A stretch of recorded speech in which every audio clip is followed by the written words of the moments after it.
The first application I published on the App Store was littered with code smells, bad practices, and anti-patterns. The application worked, but it was a challenge to maintain. Adding features to a large complex project becomes increasingly difficult if it lacks direction and structure. Most developers start out this way and learn as they go. It is fine to make mistakes as long as you learn from your mistakes and find solutions that work better. In this episode, I want to focus on 5 signs of code smell in Swift. Once you get used to optionals, you come to appreciate their value. Not only do optionals make your code safer, they also make your code more readable. An optional carries a message that says, "I may not have a value, so be careful." Developers new to Swift often see optionals as a hurdle, forcing them to jump through a bunch of unnecessary hoops. Optionals need to be unwrapped, and that requires more code. There is a shortcut, though. It is possible to forced unwrap optionals. Take a look at the following example. This looks fine, right? We are sure that the destination view controller of the Segway is a UI navigation controller instance, and the first view controller of the navigation stack is, without a doubt, of type add_viewController. It does not matter how certain you are. An optional should be treated with caution. Forced unwrapping or forced downcasting comes with a clearly defined risk. There are situations in which you can use the exclamation mark, outlets for example, but I don't recommend to forced unwrap an optional to avoid an if statement or a few extra lines of code. The updated example shows you how elegant optional binding can be. The guard statement tells the developer what we expect, but at the same time it hints that we may not get what we expected. If you find yourself using an exclamation mark instead of a question mark, then stop for a moment and ask yourself whether there is a safer alternative. A few years ago, Andy Matushak gave a talk about refactoring view controllers. In his talk, Andy illustrates that view controllers are often taking on far too many responsibilities. Many developers apply the MVC pattern a bit too strictly. They forget that it is fine to create classes that are not models, views, or controllers. Some even argue that you should create fat models and skinny controllers.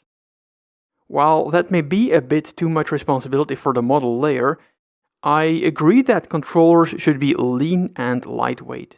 Of course, it is easy to stuff business logic in controllers, and it takes a bit of extra work to refactor code that can belong in a separate class. But it is often the right choice. By isolating functionality, you put the view controllers of your project on a diet and make code easier to reuse.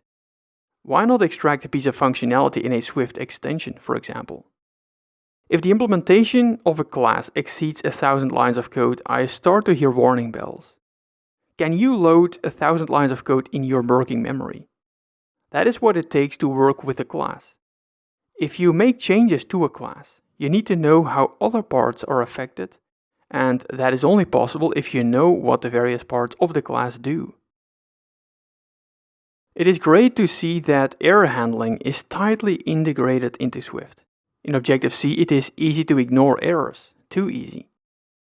I don't know anyone who enjoys error handling, but if you want to write code that works and that can recover when things start to go wrong, then you need to accept that error handling is part of it. Ignoring errors also makes debugging more difficult. Putting your head in the sand is not a solution when things go wrong.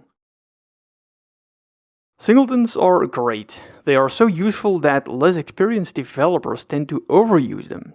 Been there, done that. I am not joking when I say that singletons are great.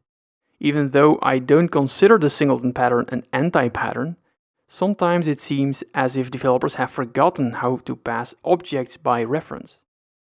One of the negative side effects of singletons is tight coupling.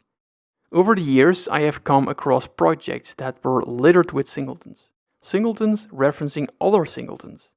This can make refactoring a nightmare.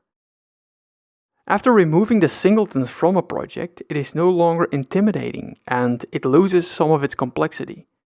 By passing objects by reference, even if only one instance is alive at any one time, it becomes much clearer where the object is used and what role it plays.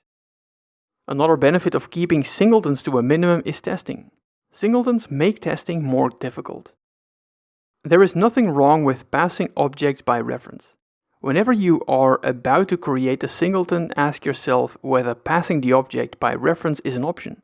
That should be your first choice. String literals are smelly by default. They are great in playgrounds, but how often do you or should you use string literals in a project? The only valid use cases I can think of are localization, constants, and logging. I agree that creating constants or enums is tedious, but it pays off in the long run. You avoid typos, you get autocompletion for free, and it significantly improves maintainability. This certainly isn't the hard rule that I apply in the project I work on, but I try to stick to it as much as possible. If the value of an object literal is used in more than one place, it is defined as a constant or enum, or even better, put in a configuration file. The Xcode color scheme I use highlights string literals in bright red. When I am browsing through lines and lines of code, the string literals pop up immediately. If I see too much red, it is time to refactor. As I mentioned in the introduction, the goal of this episode is to review the code you write. How can I improve this? What side effects does this implementation have? Should I forced unwrap this optional? It rarely pays off to take a shortcut in software development.